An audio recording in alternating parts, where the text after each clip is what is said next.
یەکەم هۆکار خۆشەویستان کە تەلاق زۆر بووە دوورکەوتنەوە نەمانە لە دینی خۆ.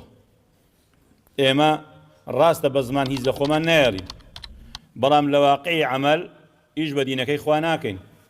ئەگەر بێم پرسی بۆ وا دەڵێن فەرموو ئەو ڕەقەمەی تەلاقی وەرگرە. 30 ساڵ 40 ساڵ پێش ئێستا بە تەمەنەکان دەزانن لەو کوردەواری خۆمان لەو عەشایرەی خۆمان تەلاق هەر نەبوو.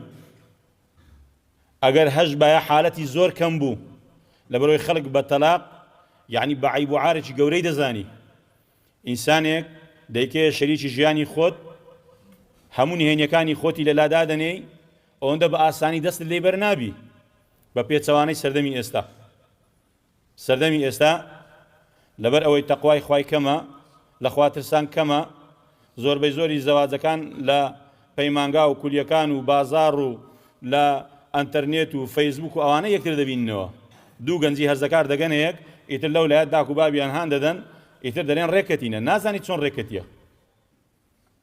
من ئەتاکم من تەرضەونە دین و وەخولوق فەزەویجوو، ئەوە نەمایە کە پێغەمبەری خوا عەلەیهی سڵاو وسەلام دەفەرمێ ئەگەر کەسێک هاتە داخوازی کچەکەت دین و ئەخلاقی تەواو بوو بیدێ.